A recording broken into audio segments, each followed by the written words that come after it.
चाहिए। तो वो कह के हमने भी लड़कपन में मजनू पे असद संग उठाया था, पत्थर उठायो तो फेंकने के लिए, कि तब तक याद आया कि कोई बात को मजनू तो मैं भी हूं, तो मेरे सिर पर भी पत्थर पड़ना चाहिए, फिर पत्थर फेंक्यो नहीं।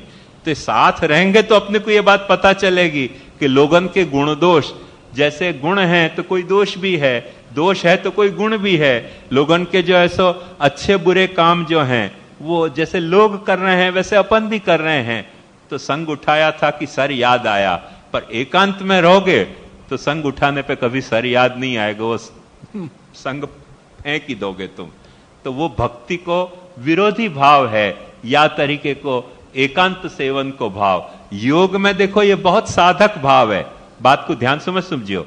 योग में एकांत सेवन को भाव बहुत साधक भाव है, क्योंकि जनस्याभिमतो योगी योग सिद्धिम न विंदति। जो योगी जनता में मिक्स होने जा रहे हो है वो बात समझ लो कि योग को प्रदर्शन कर रहे हो, योगी नहीं है। जो एकांत सेवी है वही योगी है। पर भक्ति जो है वो योग नहीं है। भक्ति जो है वो एक जीवन जीने की प्रणाली है, जीवन से भागने की प्रणाली नहीं है।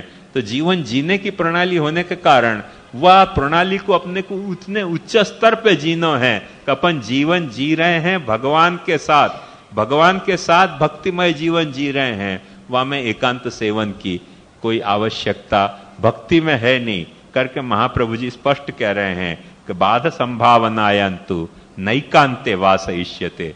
तुम खुद अपने दिल में डर रहे हो कि सारी दुनिया खराब है, सारी दुनिया खराब है, तो फिर एकांतवास करने की तो खोटी धांधल कभी मत करियो, क्योंकि एकांतवास करते ही तुम हिंस हो जाओगे, भक्त प्रेम पूर्ण नहीं रह जाओगे। क्योंकि जो तुम्हारो हृदय में प्रेम पूर्णता होनी चाहिए, वो प्रेम पूर्णता को स्वभावी हृदय को एकांतवास के कारण खंडित हो जाते हुए है। या के लिए मिलजुल कर रहोगे तो तुम अपने हृदय को भी देख सकोगे। ये लिए अपने यहाँ बहुत सुंदर गुसाई जी के वार्ता के प्रसंग में आवे कि जाने ये कही कि मुझको खाने को शौक है, वाकू गुसाई जी ने तुरंत ब्रह्म संबंध दे के सेवा पधरा दी कि भाई तू को शौक है तो ठाकुर जी को भी लाड़ लड़ाएगा। और जाने कही कि मैं सर्वथा विरक्त हूं, आपको एक भाई अभी ब्रह्म संबंध नहीं दे सके क्योंकि तू विरक्त है तो ठाकुर जी को भी तू ऐसे ही विरक्ति से रखेगो। तो ये बात जो है वो मिलजुल के रहने की बात है, भगवत अनुरक्ति की बात है, विरक्ति की बात नहीं है। विरक्ति भी यहां आनी है तो भगवत अनुरक्ति के मूलक आनी है, विषय विरक्ति के मूलक भगवत अनुरक्ति नहीं हासिल करनी है। भगवत अनुरक्ति के मूलक विषय विरक्ति को हासिल करना है। भगवत अनुराग की तन्मयता में विषय को भूल जाना है। तो एकांत जो है या भक्ति मार्गी साधना प्रणाली में कुछ डिस्टर्बिंग फैक्टर है, कुछ एक माने स्पीड ब्रेकर है। या के लिए महाप्रभु जी ना पाड़े कि वाद संभावनायंतु एकांत नैकांते वासिष्यते हरिस्तु सर्वतो रक्षाम करिष्यति न संचय। फिर कृष्णाश्रय पर स्थित हो जाओ, महाप्रभु जी कह रहे हैं। हमने तुमको बता दिया कि नहीं कि विवेक धैर्य भक्ति आदि रहित से विशेषतः वह मैं आदि शब्द में घर और जोड़ दो कि घर भी नालायक ऐसा है कि जहां मैं सेवा नहीं कर पा रहा हूं, और घर के परिवार के भी सब ऐसे नालायक हैं कि जिनके साथ सेवा नहीं कर पा रहे हूं, नहीं कर पा रहे हूं तो नहीं कर पा रहे हूं। पर कृष्ण एव गतिर्मम, आश्रय को फिर प्राप्त करो, भगवत आश्रय को प्राप्त करो, बात सुधर जाएगी। या चक्कर में एकांतवास करने जाओगे तो बात बिगड़ जाएगी। क्यों? क्योंकि तुम अपने हृदय को तुम स्नेहपूर्ण तो बना नहीं पाए, और वाके पहले तुमने विरक्तिपूर्ण बना दियो तो वो भगवत अनुरक्ति के भी लायक नहीं रह जाएगा। भगवत अनुरक्ति के कारण यदि विषय विरक्ति तुमने हासिल करी तो भक्ति में बहुत उत्कृष्ट कहलाएगी। पर विषय विरक्ति के कारण तुमने भगवत अनुरक्ति हासिल करी तो बल्टू घर कृष्णार्पण जैसी कोई पॉलिसी तुम कर लोगे कि घर बली रहे हो तो तुमने कृष्ण को अर्पण कर दिया। अरे सजो सजायो घर कृष्ण को अर्पण करो, बलतू घर क्या कृष्णार्पण? बलतू घर तो नहीं करोगे कृष्णार्पण तो अग्नि अर्पण तो हो ही रहे हो है। सजो सजायो घर को तुम्हारे में कृष्ण को अर्पित करने का मादा है कि नहीं? घर को सजाओ, पूरी तौर पे सजाओ, अच्छे से अच्छे इंटीरियर डेकोरेशन कराओ, और करा के वहां घर में कृष्ण को पधरा के कृष्ण के साथ जीवन जीने को तुमने अभिगम रखे हो तो भक्ति खिलेगी। और सब घर खत्म हो गए हो, खंडर हो गए, अब कुछ नहीं बचे हो, सब घर वाले भी छोड़ के भग गए, भक्ति नहीं करें तो करें क्या? तो यार ये भक्ति नहीं है, ये तो एक जात को खोटो आत्मसंतोष कर रहे हो तुम के कोई नहीं मिले हो, नहीं मिली नारी तो बाबा ब्रह्मचारी। वह तरीके को ब्रह्मचर्य है, ये सच्चा ब्रह्मचर्य नहीं है। यह बात को ध्यान से समझो। इत्येवं भगवत शास्त्रम गूढ़ तत्व निरूपितम य एतत् समधीत तस्यापि स्यात् दृढ़ारति। महाप्रभु जी कितनी सुंदर बात कर रहे हैं कि भक्ति को बड़ो गूढ़ तत्व भगवत शास्त्र को मैंने तुमको समझा दिया है। एक वक्त तो यार याकू तो ध्यान से पढ़ो। पुष्टि मार्ग की सबसे बड़ी तकलीफ ये है कि अपन ने भक्ति वर्धनी नहीं पढ़ी, भक्ति वर्धनी अपन कहना नहीं चाहे, भक्ति वर्धनी अपन बोलना नहीं चाहे, भक्ति वर्धनी को अर्थ करना नहीं चाहे, ऊट पटांग अर्थ सोचे, और फिर कहां से भक्ति अपनी दृढ़ होगी। महाप्रभु जी स्पष्ट कह रहे हैं यह एतत् समधीत, अच्छी तरह से आपको पढ़ो, समझो, इतनी अच्छी तरह से पढ़ो कि कोई तुमको बेवकूफ नहीं बनावे, कोई तुमको ऐसे नहीं कह दे कि यहां मत, अपने घर में सेवा मत करो, हमारे यहां मनोरथ कराने आ जाओ, तुम भक्ति वर्धनी वाके सामने पाठ करो, और कुछ नहीं कर सको तो मत करो, अर्थ मत करो वाके सामने। जैसे ही तुम्हारे यहां समाधानी आवे, यथा भक्ति प्रवृद्धा स्यात् तथोपायो निरूप्यते, बीज भावे दृढ़, समाधानी का पैसा लाओ मनोरथ के, यथा भक्ति प्रवृद्धा स्यात्, पाठ शुरू करो, भाग जाएगा बोर होके। एतत् समधीत तस्यापि स्यात् दृढ़ारति, तुम्हारी रति दृढ़ हो जाएगी। देखो एक प्रयोग करके देखो, ज्यादा दिन तुम्हारे पास महाराज आवे मनोरथ के पैसा मांगने, बस नाचो, हाथ में कड़ताल ले लो, जान ले लो, यथा भक्ति प्रवृद्धा स्यात् तथोपायो नि, भाग जाएगो कि गांडो થઈ ગયો લાગે છે, પૈસા આપતો નથી ને ભક્તિને પ્રવૃદ્ધ કરે છે। ये एक प्रयोग करके देखो, मैं बहुत बड़ी प्रैक्टिकल एडवाइस दे रही हूं तुमको, मजाक की बात नहीं कर रहे हो। ऐसे एक वक्त प्रयोग करके देखो, आना छोड़ देगो पीछे, आनंद से घर में सेवा करियो। फिर यथ एतत् समधीत तस्यापि स्यात् दृढ़ारति, ये सम्यकतया अध्ययन कर लोगे तो तुम्हारी भक्ति दृढ़ हो जाएगी, पाठ कर दोगे तो भक्ति दृढ़ हो जाएगी। महाप्रभु जी कह रहे थोड़ा करो पाठ अच्छी तरह से, ऐसे लालच में मत फंस जाओ, घर को ठाकुर छोड़ के ऐसो नंद नंदन कर घर को ठाकुर, आप होए रहे चेरो, या मैं कहा घटे गो तेरो। बहुत छोटी सी बात है, इतनी छोटी सी बात समझ नहीं पा रहे हो करके सारे पुष्टि मार्ग में लपड़ाएं। इतनी छोटी सी बात समझ जाओ, तस्यापि स्यात् दृढ़ारति, रति दृढ़ हो जाएगी, कोई घबराने की बात नहीं है। यह एतत् समधीत, भक्ति वर्धनी अच्छी तरह से समझी होगी तो, नहीं तो लफड़ा ही लफड़ा होंगे। अब ये बात जब अपने को समझा दी तो ध्यान से समझो कि भक्ति वर्धनी को समझाते वक्त महाप्रभु जी ने दो ऑप्शन अपने को दिए हैं कि यदि तुम व्यावृत्त हो, ये टेबल से तुम समझ गए होगे कि यदि तुम व्यावृत्त हो तो श्रवण स्मरण कीर्तन की प्रणाली से भक्ति को दृढ़ करो, यदि तुम अव्यावृत्त हो तो सेवा और नवधा भक्ति दोनों तरह से भक्ति की प्रणाली को दृढ़ करो। तो वामे जो श्रवण कीर्तन स्मरण की प्रणाली से भक्ति को दृढ़ करो ये बात बताई, तो श्रवण कौन सु करनो, श्रवण कौन को करानो, और कब व्यसन हो जाए तब जो है वो घर छोड़नो, और का तरह से छोड़नो और क्या तरह से नहीं छोड़नो, इन तीनों बातों को समझाने के लिए आगे के 3 ग्रंथ आ रहे हैं, जलभेद, पंचपद्यानी और संन्यास निर्णय। ये बात ध्यान से समझ। हाँ 1 मिनट थोड़ा मैं कह दूं, तो कौन सु सुनो ये बात समझाने के लिए जो है वो जलभेद है, कौन को सुनानो, कौन के सामने कीर्तन करनो। ये जो आज अपन प्रणाली चला रखी है कि छापा में जाहिर खबर दे के भगवत कथा भागवत कथा सबके सामने करनी, बेचारे महाप्रभु जी को कल्पना नहीं होती कि पुष्टि मार्ग में ये कौभांड हो सकेगा, सबके सामने नहीं करने की है। महाप्रभु जी ने दोनों साइड से यह बात को समझ के और वाको परफेक्ट वाको ब्रैकेट बताया है कि श्रवण कीर्तन स्मरण की प्रणाली के जो दोनों पार्टिसिपेंट हैं, क्यों कि अब ज्यादा रिस्क पैदा हो गयो। क्यों रिस्क पैदा हो गया ध्यान से समझो, क्योंकि वाह वक्त तो प्रभु तुम्हारे घर में विराज रहे है, और यदि हम महाराजन की तरह वाको एग्जीबिशन नहीं कर रहे हो तो तुम्हारे घर में प्रभु की सेवा कर रहे हो तो कोई तुमको ठग नहीं रहे हो, तुम कोई को ठग नहीं रहे हो। तो भक्ति के प्रवर्धन में सिर्फ भगवान और भक्त अपने आप में 2 एंटिटी सफिशिएंट है भक्ति की प्रवृद्धि के लिए।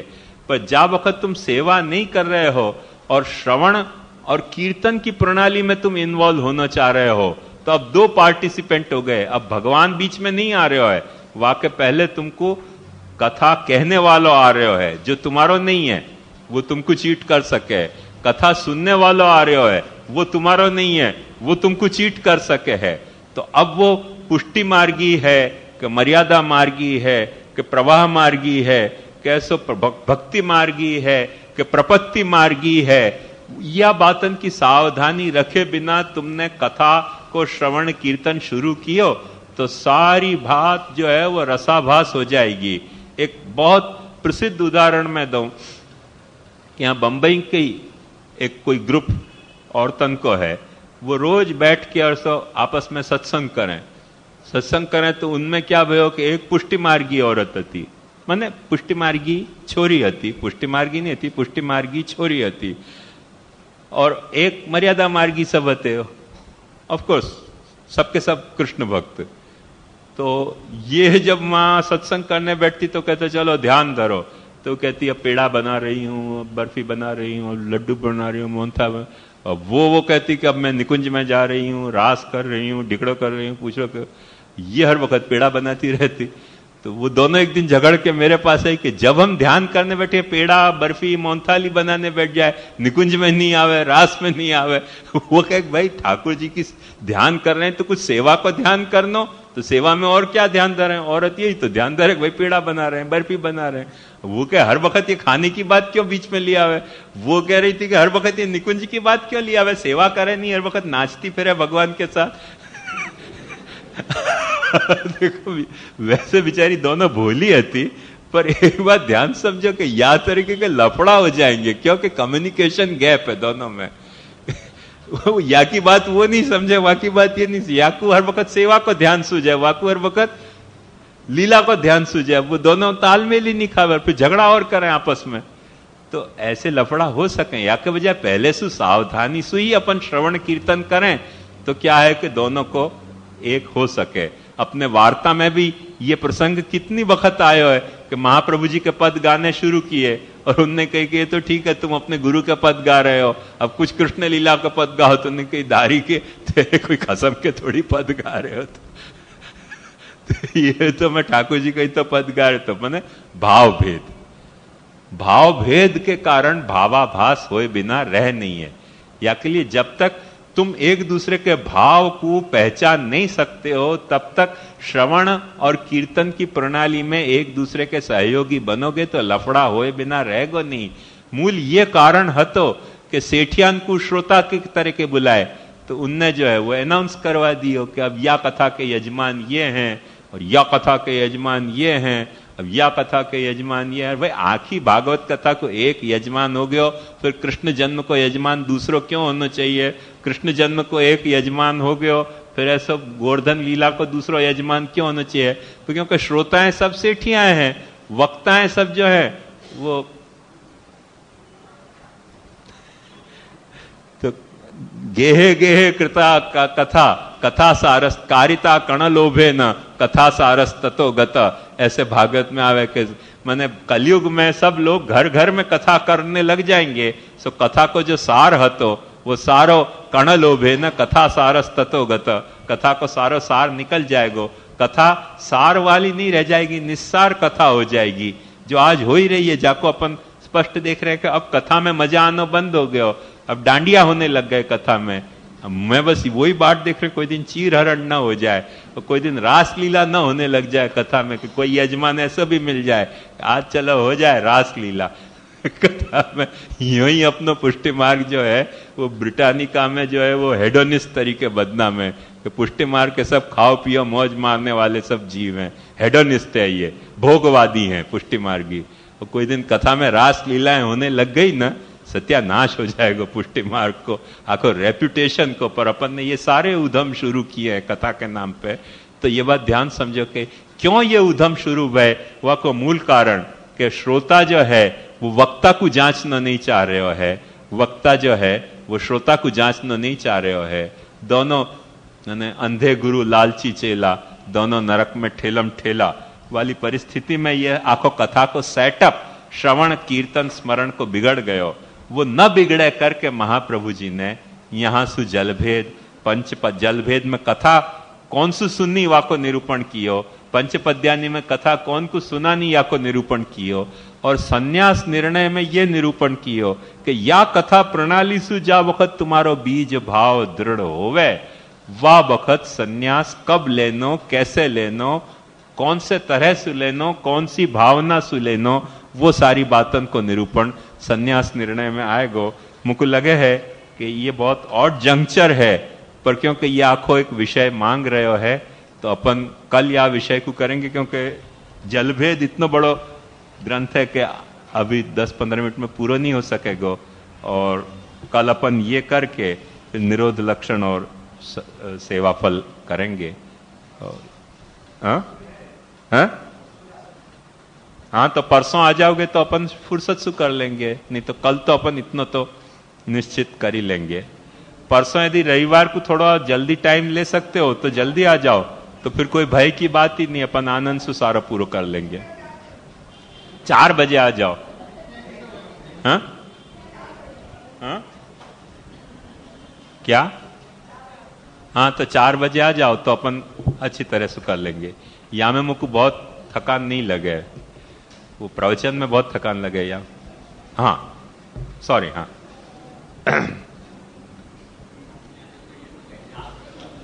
हाँ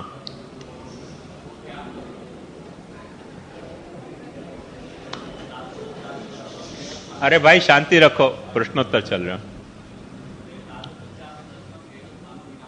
हाँ हाँ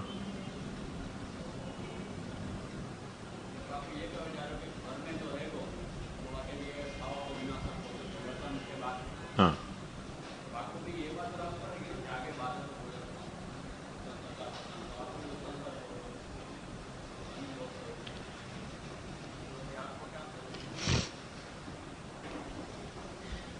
यही के लिए बाबा महाप्रभु जी ने तादृश्यापि सततम गेह स्थानम कहो, सतत घर में रहना बाधक हो जाएगो।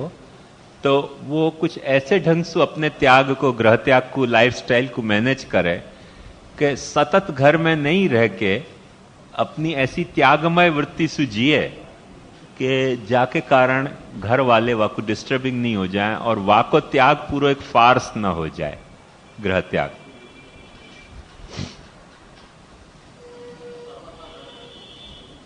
मैंने वो संन्यास निर्णय में अपन ये सारे पॉइंट डिस्कस करेंगे, क्योंकि वहां त्याग की सारी मेथड बताई गई हैं। वो त्याग अभी यहां है नहीं, संन्यास निर्णय में यही विषय आने वाला है।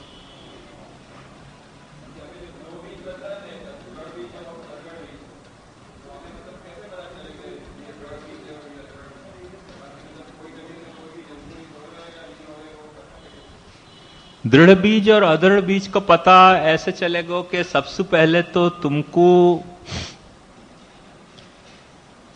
जैसे जो तुमको भक्ति मार्ग में प्रवृत्त करना चाह रहे हो है,